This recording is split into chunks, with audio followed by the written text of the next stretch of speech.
What's good, everyone, and welcome back to Kaya's Commentary. And if you're new here, welcome to Kaya's Commentary. This is a podcast that offers commentary on pop culture topics, real world issues, anything in between, and maybe even some advice every now and then.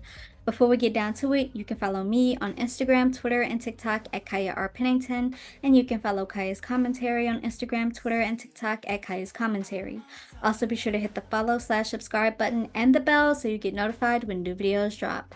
With that, let's kick it into our first segment, Online Discourse, where I give my commentary on a piece of online discourse I've seen. So, a successful Black writer who shall remain nameless made some comments about his mostly Black critics, calling them highbrow Negroes for criticizing his films and questioning who we are to say what stories should be told. And yes, I said we, because as I've gotten older and into my own writing, his has appealed less to me for several reasons, so I simply must accept my status as a highbrow Negro.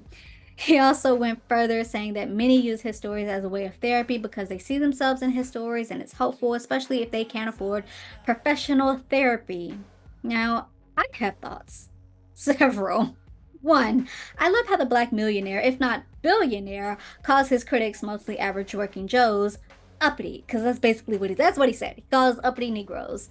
Like the audacity, gumption, and motherfucking gall to call us uppity Negroes as you sit in your lavish home, just one of many very, very lavish homes. And that's not to say he does nothing with these places. I believe a lot are tied to racism and that some racial injustice has been done on them or whatnot. One of his production places or his actual houses used to be a Confederate meeting ground and now he owns it. So he takes those back.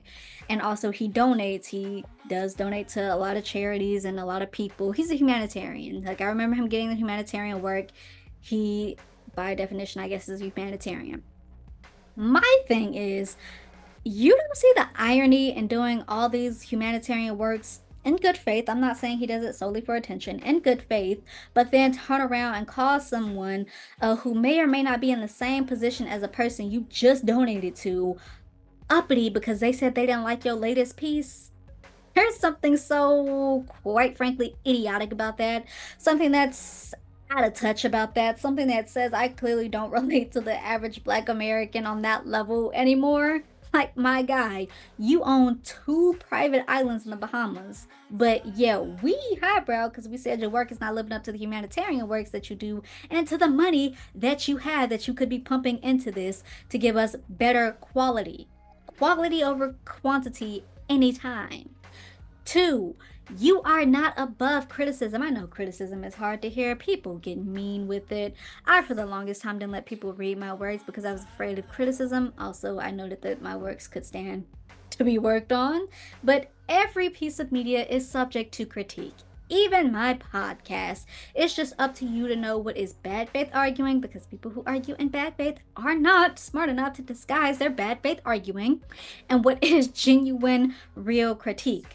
Miss Carla Popo, wigs be laid and slayed, but then in other works, all other Black women are not. Why is that? And that's something simple, right? But to me, it tells something. Why are all the other women in your work looking a hot mess, but you get to be laid and slayed? Where is that money going? And I've heard he pays his actors great, which, great, awesome, but at what cost? Looking like a hot mess on screen or regurgitating hot garbage content on screen, even if they're supposed to be in a good light. Looking at you, Orlando. What is it, the braids? Like, why are we cutting corners when we don't have to? Leading me into my next point. Three, a fall from grace. To be clear, I didn't really stop watching his content because of my issues with him. No, the issues tacked on later as I went back and started really thinking about his works. I just merely thought I outgrew it. Like, there were points where I could go back, and at that time, I could go back and watch the other pieces of media that I enjoyed. I just thought I had moved on from it. Like Witness Protection and that Christmas movie were the last ones that I really paid attention to, and I was already off the train by then. Nothing against it. I just turned away from it. I didn't realize like what was happening. I thought I outgrew it. I'm sorry. That was a really loud gasp. Stuff got caught in my throat. Pardon. But I just thought that I outgrew it. But then I remember when A Fall from Grace dropped and he was bragging about having completed it, the whole project, in like 5 or 10 days. And he was getting mostly praise from it. And that just gave me the ick. That just gave me the ick. All I could think was the pressure on the editing team and the actors. Like, and this was before I got on behind the camera, right? But I was on the film set for the first time like last year, and this was a TV show, so there's a difference in that. But even still, I couldn't imagine filming and doing all the camera work that goes into like creating a piece of media and then the editing process that goes into creating a piece of media, compacting that when it's a longer, well drawn out piece of media content concept into 5 to 10 days. Like the pressure on the actors and their editors, I couldn't imagine. That had to be some form of abuse. Where's the union? Where is the union? So when the highbrows get to complaining about it, that's when I took notice. Cause like, yeah, when you rush a project like that, it freaking shows. So yeah, when people start complaining, you don't get to get mad and be like, this shows like really poor quality. Well, I completed in like 5 to 10 days. Oh, that tracks. That tracks. What do you mean that tracks? Like you don't get to get mad. Like, and this was like a few years ago, post millionaire billionaire status. So truly, what was the point of rushing it? You didn't need to. So why? Why were you solely focused on saying that you got it done that quick on having only your name on it, which leads me to four, no writer's room. I also heard that he fired his writer room either for a specific job or just in general, and that also turned me off because how you gonna hype yourself up as someone who uplifts black stories and black voices, then fire said voices solely so that you can keep that wrote, acted, produced title?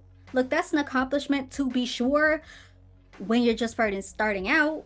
Heck, even every now and then in a stone in them halls, don't forget I do it all moment. But for every project, like how genuinely, when at the end of it all, it has to be about you.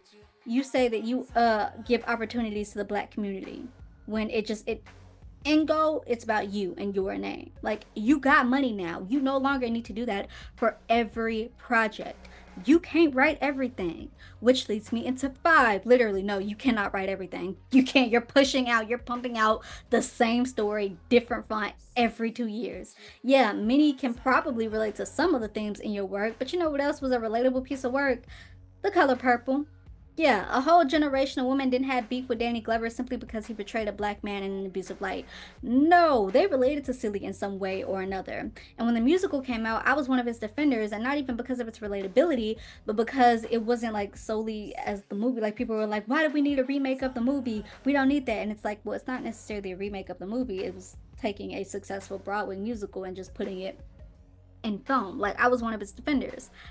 However, if we got the Color Purple in a different setting every 2 years, I certainly would be with those people that said we didn't need it because we don't need to see the themes in the Color Purple just in a different setting from like the early 1900s to the mid 1900s to like early 2000s. We don't need to see that every 2 years. Black trauma is a part of who we are and what we suffer in America and worldwide. So when people sit there and shout, oh, we don't need any more black trauma films, do away with them, I disagree because I actually see the value in work surrounding black trauma, but because it's so like ingrained in our existence as black Americans and black people. But you know what else is? Black love. And not just struggle love, genuine black love, black joy, black excellence. These are also a part of our everyday lives. And so when many critics are saying, like, hey, we're tired of this, they're not saying they can't relate to it or to do away with those things as a whole, but to add in the happy moments, the good moments, the optimistic moments, instead of solely focusing on the bad, with the end lesson being a stronger faith in God will result in like a better life. Because that's what it gives to me.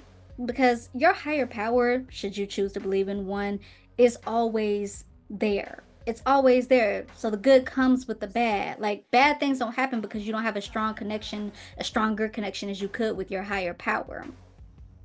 You're not in a constant state of forsakenness because you lack that connection. At least not with like certain aspects of these stories that he tells. Like some aspects are very human driven and happen due to human intervention and not a higher power. It's okay to show the good with the bad.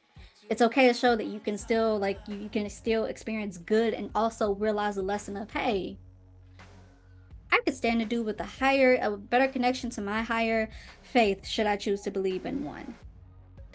Show the good with the bad. They intertwine. 6. Above all, you can't claim to be this champion for Black stories and up and coming Black creatives and then pump out crap for them to act with, or just flat out refusing a writer's room, which could pave the way for a lot of future Black writers. Simply because you want your name solely on it. Like, you can't keep getting away with mediocre writing and then not expecting critics from those you claim to write for. Like, and please miss me with that. Well, white people get to get away with mediocrity. One, you know you have to be better. You know you have to be better. It's not, I'm not arguing about it. I'm not doing the whole respectability politics. You know why you have to be better. But 2, I would even argue that you could get away with like mediocre content from within the community every now and then, but not for every recent work. Not for every recent work. Like, your stories have majority been the same for the last 20 years. I'm 23 now. I used to be a huge fan, and I'm 23 now, and it's giving the same thing. And that the successful Black woman who is demonized for having a career should stop being so highbrow and take the love from the out of work bum, because he may be out of work, but he can offer you love. Struggle with that love and make it work there. The successful, mostly dark skinned Black man will abuse you, and that grass isn't greener. But the out of work, light skinned bum will offer you love. And of course, that's not the theme in every one of his works, but it's a good chunk. It's a good chunk, and people are just tired of seeing it. And honestly, I deserve both financial help in this ever growing economy and love, not an either or. Not to struggle financially because the love is worth it with this person. I really can't find someone who has it both. Like, I really can't find someone who has both. And an actor can only do so much with a crap script. Handing them that also personally feels like it's setting them up to failure. That's personally. Which leads me to 7. This is just a general note. Stop telling up and coming Black creators to work with him. Not all of us want that. Like, there are many others, maybe not billionaire status, but still very successful Black directors and producers. Ava DuVernay, Spike Lee, Quinta Brunson, Shonda Rhimes, Ryan Coogler, Jordan Peele, Issa Rae, Casey Lemons, Keenen Ivory Wayans, John Singleton, Whoopi Goldberg, Albert Hughes, Darnell Martin, and heck, I think even Orlando Jones has a production company. Like, there are others. There are others. And honestly, you just knowing him and just saying him makes me think that you only know him, and not just because he's successful and maybe is a household name, but that's just the only one you know. Like, that's a failing on your part. Be better. But like, seriously, before you say that to someone, hey, you should go work with them, truly look at their writing and their piece of art. Does it reflect his style in any way? Like, not just the things, but the style and how they go about getting it out and producing it. Does it scream his name? Like, if you look at my work, my stuff, which does deal with misogynoir and the Black experience in America, and say, yeah, that just screams him, I have failed as a writer. Scrap it, burn it, and go back to the cutting board. Like, he is not the only one. You are not the only one. And instead of calling us uppity Negroes for taking issue with the way that you go about telling the stories, not even necessarily the themes, but like the way you go about telling the stories, why don't you set your ego aside and actually try to hear what's being asked of you? Like, who are we to say what stories should be told? The ones you claim you telling the story for. Duh. Be better. The audacity, gumption, and motherfucking gall to call us uppity Negroes. You are so out of touch. Be better.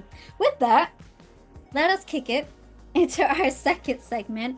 Let's go to the movies, where I give my commentary on a movie I've seen. Today's movie, and I have to say this slowly or I will trip over my words, Everything, Everywhere, All at Once. This movie won Best Picture in 2023, Best Actor, Best Director, Best Actress, I think, and then Best Supporting Character. And it's basically about a family growing closer. So it's broken up into three parts, everything, everywhere, all at once. So part one, everything. So we see Evelyn, who is the mom. She's the main character. She's an overworked laundromat, and there are bills everywhere. Their laundromat is being audited, so bills everywhere. Husband, Wayman, he comes in trying to talk to her about yet another document, but Evelyn is ever busy. Like I said, there are bills everywhere. She's literally sitting at a desk, and there are like bills everywhere. She's making her dad dinner, and then there's a party later in the evening, which is the Chinese New Year party, I believe. And so she's just planning that. Everything is going on. So while this is happening, their daughter, Joy, comes in with her girlfriend, Becky, and it's clear Joy and Evelyn don't get along as much as they could, and Evelyn is also semi-uncomfortable with Joy's girlfriend, or at the very least that she has a white girlfriend, although the girlfriend is half Mexican. And so she really doesn't want her dad, Joey's grandpa, to like meet with Becky because she's like, he's just from an older class, he just wouldn't understand. But it's also kind of playing out as like she's also from an older class and doesn't understand. So while all this is going on, there Joy is following her down the stairs, trying to be patient with Evelyn and explain. Evelyn is talking about Bill, she's talking about this, she's complaining about Wayman. And on the camera, speaking of Wayman, like he seems all nice and simple and silent, quiet. He's simple. He goes from just like doing something so simple to just like ninja style. He's jumping over the washers to get a piece of clothes. He's jumping over the washers. He's doing backflips. He's doing all of this, and we catch it on camera. And then split second later, and he's back to simple, slow Wayman. So that's something to take note of. We learned that Evelyn wanted to be an actor while Joey's trying to talk to her. She gets caught up in this soap opera. And it's clear that she had big plans for her life, and it just didn't go the way that she wanted it to. So the grandfather comes down, and Evelyn introduces Joey's girlfriend as her friend. Joey's about to introduce her as her girlfriend, but she just like, hey, nope, wouldn't understand. So that's her friend. So she's also telling all the customers, hey, there's a Chinese New Year party. You're all invited to come. It's just good business. And so that's just another thing that she's like prioritizing over Joy. So Joy is about to leave, and Evelyn catches up with her, and she tries to talk to her. You see she's like hesitant. She's contemplating her words. And all she's like, Evelyn, or she's like, Joy, wait. You're getting fat. Take care of that. Like, I guess that's her way of saying that she cares. We see that she was trying to contemplate with something, and it just didn't come out right. So Joy just rolls her eyes, and she leaves. So the next day, or rather the same day, just later in the day, Wayman and Evelyn, and because they care for Evelyn's father, he goes with them. They go to their audit appointment. But they don't want the dad to know that it is an auditing appointment. So they switch between talking English, Mandarin, and Cantonese, I believe. And that actually confused me because I was like, are Mandarin and Cantonese so similar that... And I looked it up, and according to Google, which is subjective, Cantonese and Mandarin aren't similar. Like somebody who speaks solely Cantonese wouldn't understand someone who spoke solely Mandarin. I think that was a cool thing that they do. It's you see it's a movie not just for like Americans, so they're speaking solely American English. But it also, I was like, I just didn't understand. Like if one doesn't understand the other, I think it's cool, but it's also like the intertwine is just showing my own ignorance. So while they're going to the audit appointment, Wayman sees a couple being all lovey-dovey and he's like, hey, Evelyn, we should take a trip. We should like really come back together, take a trip. And Evelyn is just like, we don't have time for that. We don't have time for that. So they get to the elevator, and then change happens. Alpha Wayman shows up in this Wayman's body, and he gives Evelyn an earpiece, which allows her to move between time and space. He gives her these instructions. He's like, hey, I'm not the Wayman that you knew. We're going to put this umbrella up to the camera so they don't see me change and looking crazy. But this is the earpiece. I'm going to write you down some instructions. This is what you're going to do with it. He writes the instructions down on a very particular piece of paper. And this is what you're going to do. And Evelyn's just so confused. It's like, what are you doing? And so by the time the elevator doors open, we're back to regular Wayman. But before the elevators open, it's just all very confusing. He activates the earpiece. And we see Evelyn, we see her birth, we see her meeting and running away with Wayman, their early life, Evelyn trying to talk to her father, and he's like disowns her. He didn't like that he had a daughter.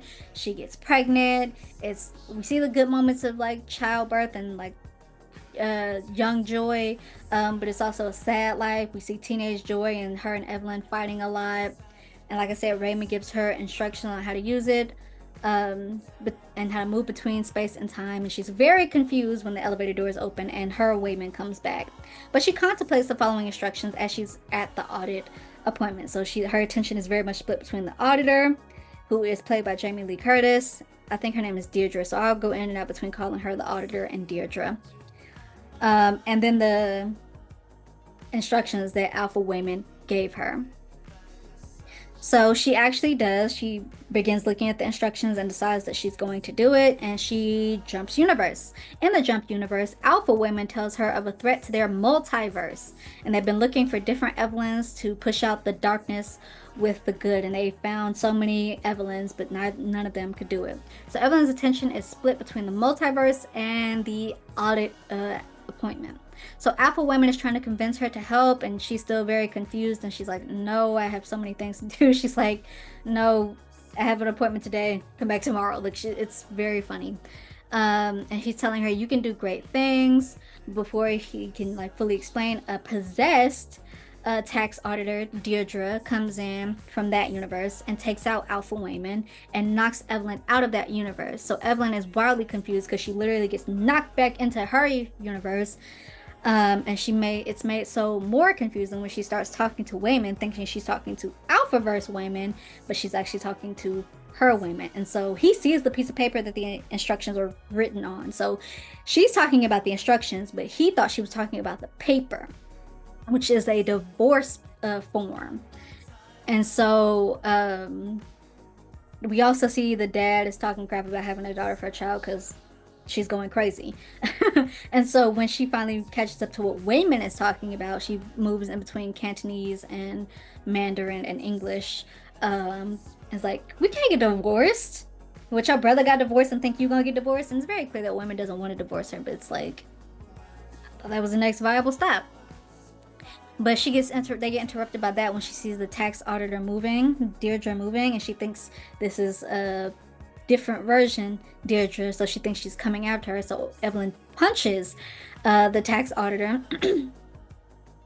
And it's just all very confusing because she's upset about the divorce papers. She's confused about Alpha Wayman. It's all very confusing. So now security has been called, and this is where the verses really begin to split. So Alpha Wayman comes back and he takes out the security. Like, I think he actually takes them out. It's like, nah, you have to kill him. But he tells her, hey, you can come with me right now and we can run, or you can stay here and face the consequences. She wants to stay, but he's like, no, that's not an option. I didn't actually think you were going to actually take that option. So back to universe that Alpha Wayman and Evelyn met in. So this is the Alpha universe. We know that Evelyn comes to and she sees Jobu Tabaki, which is the great evil, and is taken out fully by that Jobu, as she determines if she's like the Evelyn that's going to be the difference. So we're back to the main universe, and Jobu inhabits this Joy to find Evelyn.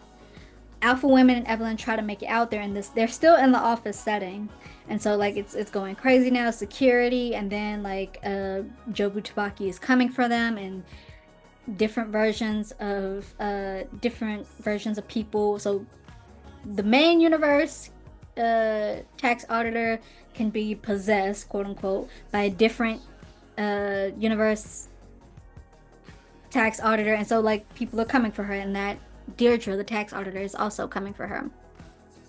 So trying to make it out, but Evelyn's like, hey, no, my dad. And Women's like, your dad is safe. Like, he's in the kitchen. He's in his own la la land. He'll be all right. So we get backstory on Alpha Women. They're the first universe to make contact with others. That's why they are Alpha. So that Evelyn was very brilliant, but she pushed her prodigy too hard, and that was the start of the end. So Jobu has no real aims or goals, which makes her all the more dangerous. She has built something that could erase everything, and the Alphaverse mission is to put things back to the way they're supposed to be. So Miss Deirdre, her variant jumps, and so now she's after Evelyn and Alpha Wayman. So in order to jump universes, you have to do something really weird: use gum or chapstick, stab yourself, paper cuts, like weird things, just weird things activate different universes, which allow you to acquire different skills: fighting, singing, cooking, something that it allows you to tap into your other universe self that allows you to acquire those skills for the main universe. So Alpha Woman is about to time jump when a variant Deidre comes in and tosses him to the side, and she's going after Evelyn, who now has the earpiece since Alpha Woman dropped it. Evelyn tries to universe jump where she studied martial arts, and so to do that she has to tell Deirdre that she is loved, that she loves her, and mean it, and that will allow her to teleport. Unfortunately, she's split between doing her taxes and finding out about the divorce and trying to accurately jump from universe. So she goes, she jumps, and then it takes her to this universe where they go home after the tax audit and they find out about the universe. And it gets very confusing. So pardon me if my words are confusing. Stick with me here. And then this universe. So Alpha Woman loses faith and leaves, and so her woman is back and they're running, and this woman is very confused. He has no idea what's happening. Evelyn is still split between the universe where they go home after taxes. And so in that universe, Wayman is confessing that he knows about her lack of feelings for her. Like, he's like, I know that you don't love me. And she's like, I've never said that I didn't love you. And he's like, you don't have to say it. I can see it in your eyes. I can feel it. And so he doesn't want to divorce her. You can see there's love there. He just thought that was the next step.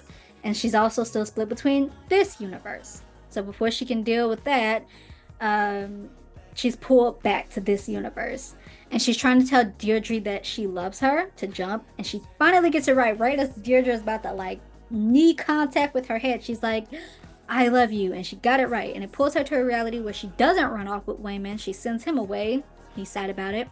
But she later ends up getting mugged. But a woman stops it and teaches her fighting skills. She becomes her mentor. In this universe, she ends up being an actress. And we see like actual red carpet clips from like I think she was in Shang-Chi and like Crazy Rich Asians. So she acquires the fighting skills she needs and fights off the variant Deidre. And then she like goes into this delusion. She's like, oh wow. She like disassociates. She's like, wow, my life without you was awesome. It was awesome. And it really hurts him. But Alpha Woman comes back and he's like, hey, stay here. He tries to get her to eat a little bit, keep her suppleness up. Though she can jump now, she's still not the greatest at it, and she has to be mindful about how she daydreams. Like, she's like, hey, go back to my Wayman so I can tell him how much he sucked. And Alpha Woman is like, no, stay here. You need to be here. And she also tries to get Alpha Woman to truly explain what's happening. So Alpha Evelyn fractured her prodigy's mind by pushing her so much. And so now she experiences every world, every moment at the same time. She is everywhere. She's experiencing everything, everywhere, all at once. So we also see that Evelyn has more of an attraction to Alpha Wayman because he's more of a man of action than her Wayman is. So she does meet up with a version of kind women in her actress life. We also getting more clips of this. So this is like she sent him away, but they come back years later at one of her movie premieres, and he ends up being really successful in his own right. And that draws her eye. She's just attracted to every woman that's not her Wayman, her actual Wayman. So the mixed universes are still mixing. The cops and security find Evelyn and Wayman, and so does Jobu and Joy's body. So if you haven't gotten it yet, Jobu is Joy. So she broke her own daughter's mind, and now her daughter is coming after her. So she comes in, she takes out the guards very theatrically, as a wrestler, as a dancer, as an Elvis impersonator, very theatrically. So her Wayman, I think he passes out or something. Like they get separated, and so Evelyn's alone with Jobu, and she's like trying to like jump so that she can get the fighting skills, but she hasn't mastered locking in, clearing her mind before the jump. And so she jumps to a universe where they have hot dogs for hands, and where she and Deirdre are lovers, apparently. I think she ends up creating a new universe entirely, because this one spurs from like the soap opera that she was watching earlier. She got caught up in that soap opera, and so in that soap opera they end up having hot dogs for fingers, and I think she creates a new universe entirely. So that's not really helpful as she's facing Jobu. Like her hands are just like limp. She's like, and so Jobu's like fixes her hands and she's like, yeah, don't be scared. She tries to explain a little bit about it, but before she calms Evelyn and then she shows her a bit of what she created, her bagel, as she calls it, a void of emptiness, the truth that nothing matters.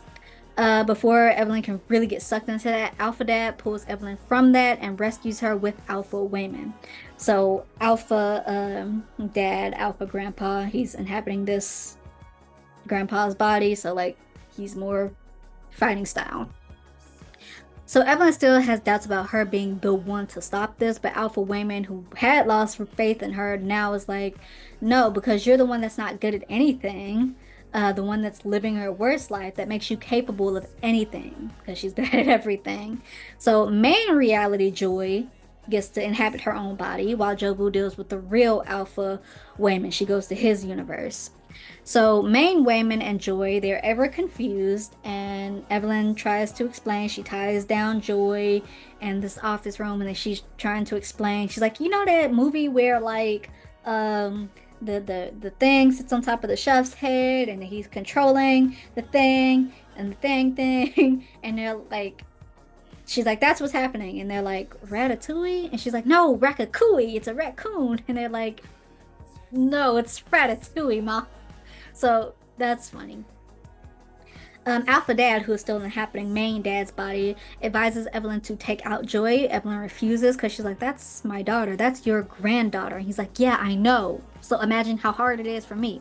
She realizes there has to be another way. And so she has to become just like Joy. So instead, she universe jumps several times to push herself to the brink to become like Jobu, which also helps temporarily remove Alpha Dad and the variants he calls because he's like, if you're not gonna do it, I'm gonna do it. So he calls he calls Alpha variants to inhabit main universe, the universe that we're currently in, their bodies. And so Joy is Evelyn is jumping times where she's a opera singer, where she's a fighter. So she's taking them all on. And a very comical bit, there's a dog lady who is a customer at the laundromat.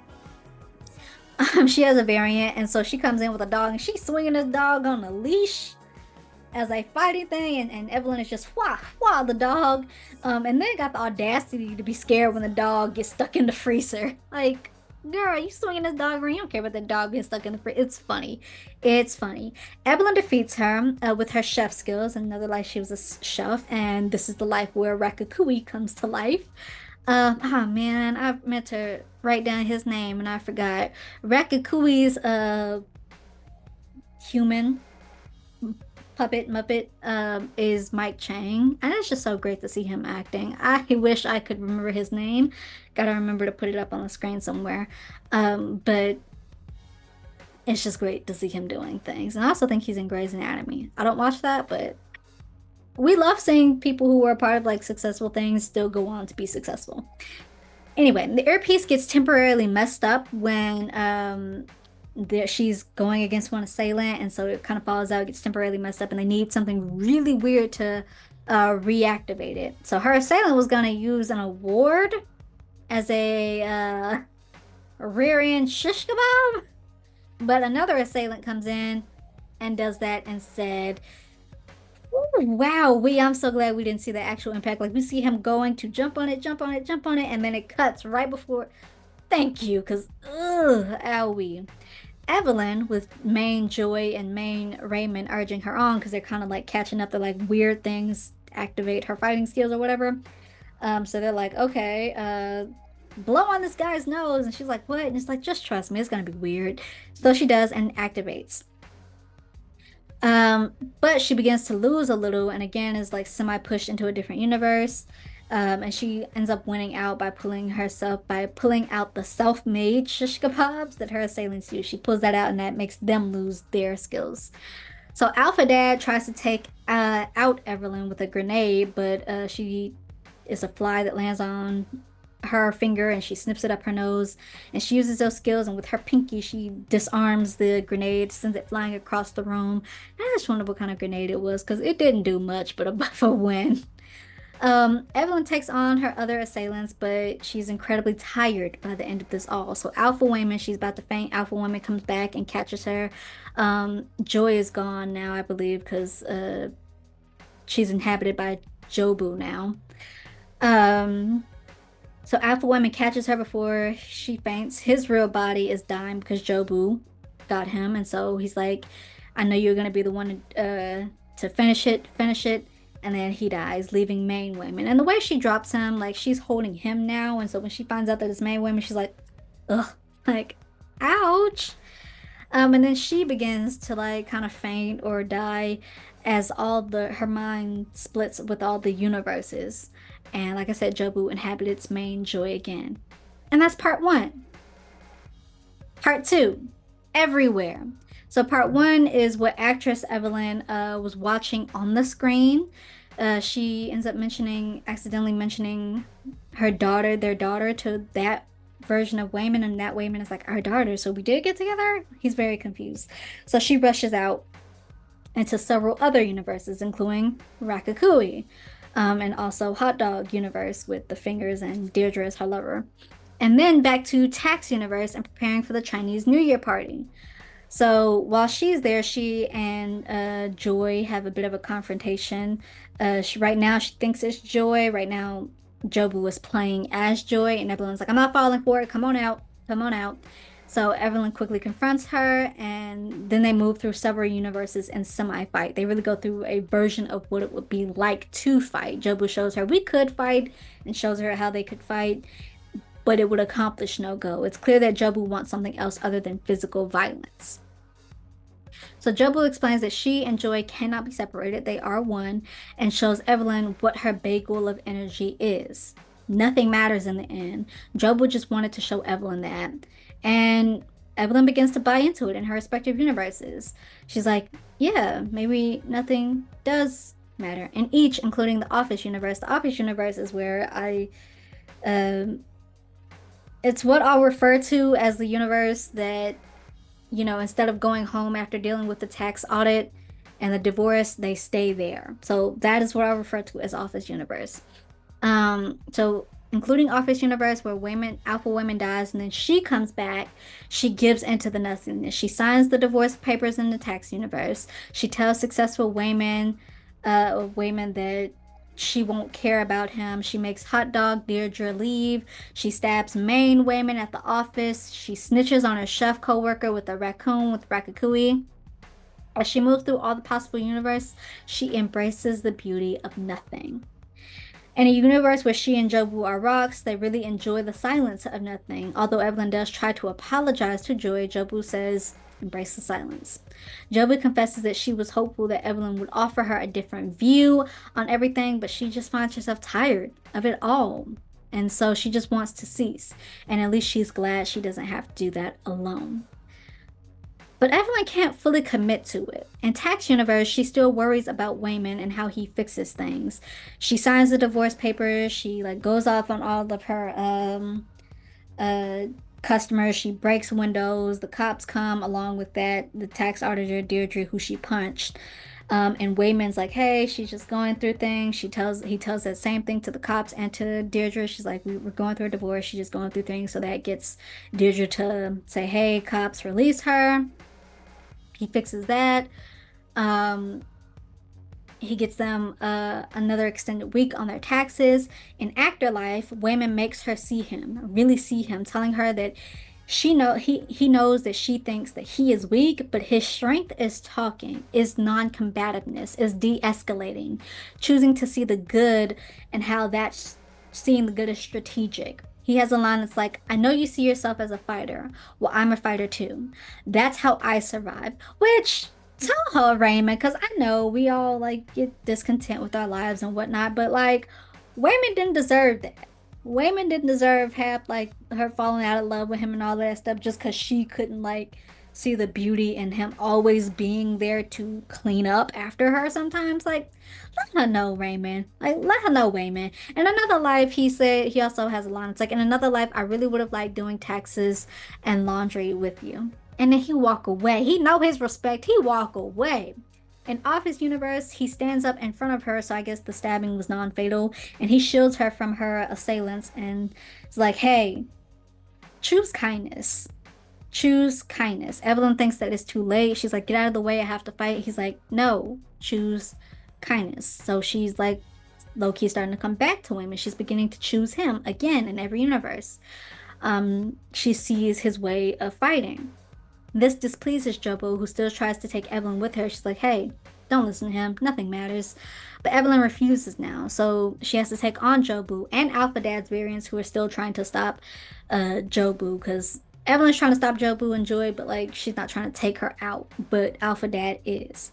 So Jobu creates the bagel in this universe, and since everything will get sucked into it, she no longer cares if Evelyn comes. Evelyn chooses Wayman's way of kindness to take on the variants. So she has like a whole bunch of googly eyes, which is his thing. At the beginning, he has like puts googly eyes on everything just to be like all cute and silly, and she hated it. But now she has all these googly eyes, and so she throws it on it. And when she puts a googly eye on you, this is her fixing everything, the variants. So she's in the tax audit universe after they go home after the divorce and all of that. She's telling Deirdre that she is loved. Her and Deirdre have like a moment, and Deirdre's like, I understand. I went through a divorce too, and all this stuff. Sometimes it makes me feel like I'm unlovable. And she's like, no, you are lovable. You are cool. So they come together. For the customers, there's this one customer that's like, this perfume always reminds me of my long dead wife. So she gives one of the customers that perfume. She's fixing other variants' lives. For Rakakui, she finds Rakakui for him, giving peace and joy to others. Even in Rock Universe with Evelyn, she tries to connect with Joy, leading them both to go off the cliff. So, in the sense that she's still chasing after Joy. All to get Joy, who is determined to go through the bagel. Alpha Dad is determined to stop Evelyn, but she finally stands up to him and tells him the truth about Becky. So this is her moment to stand up to him. I am worthy of love, even though I'm a girl daughter, even though you talk all this crap to me. Also, hey, your granddaughter, she's gay, and that's okay. In Office Universe, Alpha Dad finally relents and tries to stop Evelyn from stopping Jobu. But it's not enough for Jobu. She wants to go. She and Evelyn fight it out and right in front of the bagel, eventually with Evelyn winning out and declaring herself Joy's mother, because Jobu has constantly called her Evelyn. She's like, stop calling me Evelyn. I am your mother. So she pulls her away from the bagel. With the help of Alpha Dad and Wayman, they hold on to Joy. So this leads them into another universe, the tax universe, where she's chasing after Joy, and she's like, stay here. And Joy's like, no, I can't do it anymore. I can't. Let me go. So Evelyn is left with having to let Joy go. Um, so Joy is about to enter the hole back in this universe, but Evelyn is one last ditch effort to fighting for her. Back in Tax Universe, she tells Joy that, hey, I'm not perfect, but neither are you. You make decisions without consulting the family. You don't visit them. You don't visit us. But she also notes that Jobu, you still came looking for me in every universe to show me what you wanted to show me. You care on some level. You still came looking for me. If you want to go, go, but just know that I'm here and I will always love you. Even if there are possibilities from all these different possible lives, I choose to be here in this one with you. That still seems a little hopeless for Joy to stay in one singular small life, but Evelyn makes her see how cherished those moments are and is able to pull Joy back from the nothing. And she also sets right all the other universes as far as her relationship. So, like I said, she finds Rakakui for the chef, for movie actress Evelyn, and that successful Wayman. She chases after him and tells him, "Hey, actually, no, let's give this a shot." He's like, "I'm not gonna do this." She's like, "No, truly, let's give this a shot." Hot dog finger universe. She and that Deirdre come together. She fixes all the universes, and that's part two. Everything. Part three, all at once or everywhere. Part three, all at once. So the family deals with the taxes in a much better way. They have Joy at the appointment with them to help translate if they need to.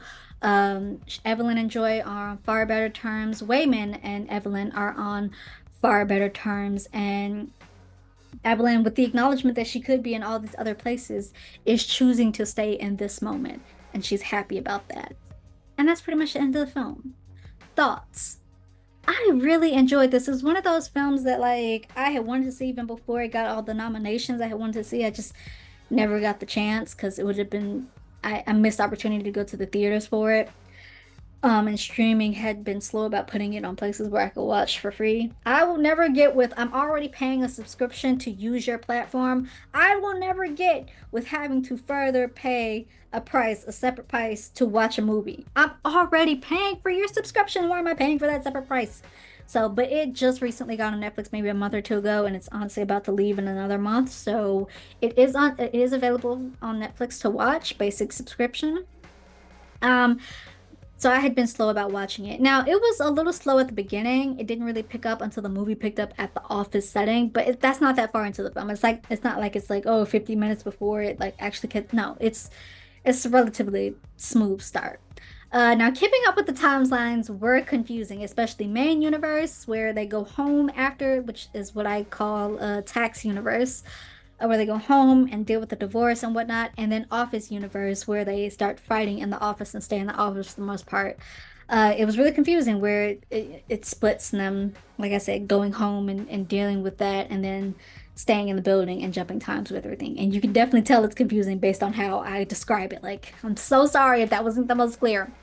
On the flip, though confusing at times, it was kind of cool to show like one little thing can happen and it can like have such a different path for you. Like I was sleep I took an allergy pill which makes you drowsy last night and it's still working on me today. And so like the path between me getting up and recording or me staying asleep just takes me into two different paths. Like I think that's like really cool and like hey, that's like what that's the multiverse for you. But I just thought it was really cool to keep up with these because a lot of them you like your show the main universe once or in small glimpses and then like focus solely on this universe and then go back to that main universe at the end of it all when you get your happy ending. But like that's literally not the point of the story. The point is that you're everywhere, everything everywhere all at once. So cool to live. Thank you for living up to your name. Now I dislike how she treated Wayman because you could tell there was love for him. Like he did not want to divorce her. He just felt that's where they were at. And yeah, we all get discontent about our lives and the different paths that we could have taken. But like that wasn't Wayman's fault. That was not Wayman's fault that you chose to go with him. I was glad when he set her out in actress life. Let her know. Like in another life, I really would have liked doing taxes and laundry with you. I'm sorry that wasn't enough for you, but I hope that you have everything you need now as a successful actress. Apparently she didn't because she chased after him. But also, that's the point of the film, right? Like, one might get put off by all the fighting in the universes. One could be like, oh, it's fun at first, but it's a drag later. And maybe I'm adding meaning to this, but the universes are a metaphor in a way. And each Evelyn has what she thinks is a better life, but is still missing something. All the glamour in the world doesn't mean anything without love, without family, without the small things that we take for granted every day. Even on Joy's end, she wanted to give up. She's experiencing all these worlds simultaneously. And it's like each is boring. Evelyn, after learning the lesson herself, is the one that has to try and get Joy to see that even though small moments in an otherwise dull life are meaningful and to be cherished, and that it's only dull if you make it. It's only dull and meaningless if you make it. And personally, it's like one of my affirmations. It just reminds me of one of my own daily affirmations. You know, there are always going to be negativities in the day. So, one or two things about said negativities. Either one, it happened and you can't change it, so you just have to acknowledge it and move forward as best you can. Even if moving forward is like a quick cry, you can't control it, so just go about it as best you can, even if that means a quick cry. Or two, you can control it, in which case, why wallow in the negativity and how it made you feel when you can change it and your attitude towards it? Like it was such a like, oh my God, that's so close to my, affirmations. It validated me.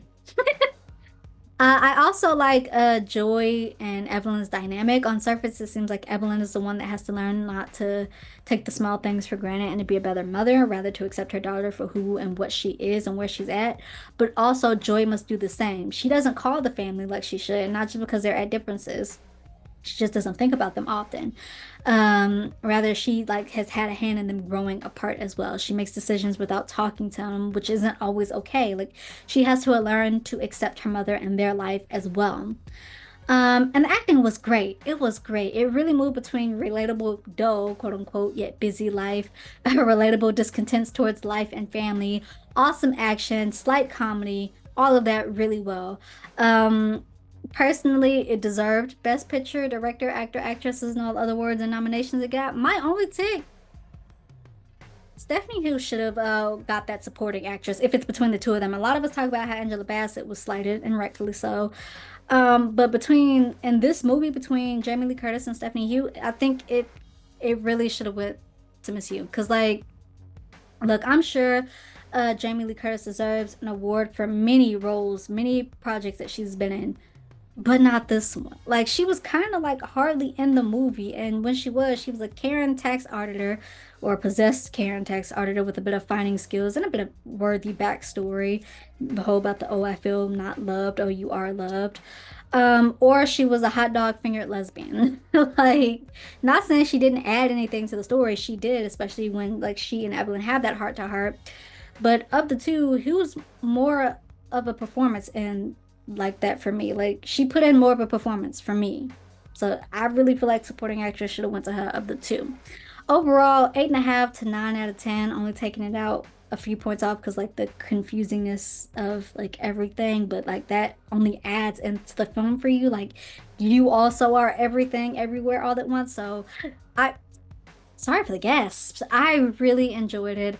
Like I said, it's currently on Netflix right now. If you want to watch it, I think you should check it out. With that, let's quickly move into our last segment, our third and final segment, What Drives Me, where I give my commentary on something that drives me.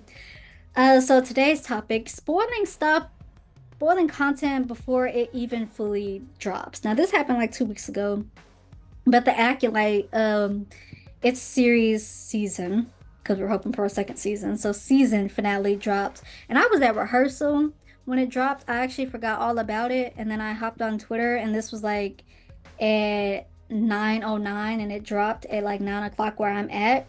And it was maybe 9:42. And it was already full, nearly full episode spoilers out. Mind you, it ain't even been out a whole hour yet. That stuff pisses me off. Like, bro, bro, and I'm not just talking about spoiler alert heading, and then you go down a few there spaces, and then it's like, no, y'all got full pictures and clips of the episode before it's even. Why do y'all do that? Y'all did that with Bridgerton. Y'all do that with Euphoria. Y'all do that with all these popular shows like House of Dragon and all this stuff. Like, let people have time. Let people have time before y'all spoil stuff. It's one thing to talk about it in words. You give the spoiler warning heading and then you space it out so like they're not just assaulted with the words right there. But like whole clips and stuff, it pisses me off. Like I shouldn't have to like avoid social media before just so that I can like not have stuff spoiled for me. And I actually like spoilers. It gives me something to look forward to. But a lot of the times y'all just be like, seriously, seriously. And I'm not even talking about waiting a whole week, although at least half a week would be nice before y'all got into the spoilers. I'm talking about like a whole day. It ain't even been out a full 24 hours. And like I said, this was 2 weeks ago. I'm not complaining about like, oh, I just waited 2 weeks until to watch the. No, I'm talking about like I forgot I was at rehearsal, and I just so happened to get on social media because it was a scene I wasn't in, and it's like, oh, assaulted with all these things of the show. Like, bro, like please, please, have some decorum, have some etiquette. There are etiquette. Like you don't get to come on here like and talk about the show when it's like 42 minutes out. Like give people time to watch things, even movies, especially with movies.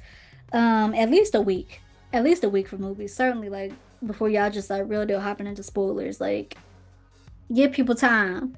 I shouldn't have to avoid social media just so that I cannot be spoiled about something. Like, I shouldn't have to block all the things, all my interests on my FYP. I shouldn't have to block just so that I'm not spoiled. Have some decorum, have some etiquette. Don't be spoiling stuff. Like, at least wait a day, a full day, 2 days, half a week before y'all start posting clips and actual photos of the episode, like, or of the piece of media. That pisses me off. Have some decorum. Be better. That is something that drives me. With that, like I said, that's something that drives me, and that's Kai's commentary. If you like this episode, hit the thumbs up, leave comments down below. Let me know any of your thoughts on any of the segments that I had. Be respectful. We can have a conversation with one another, but only if we are respectful. Don't forget to follow me on all my social media. Thanks for listening. Thanks for watching. See you next time.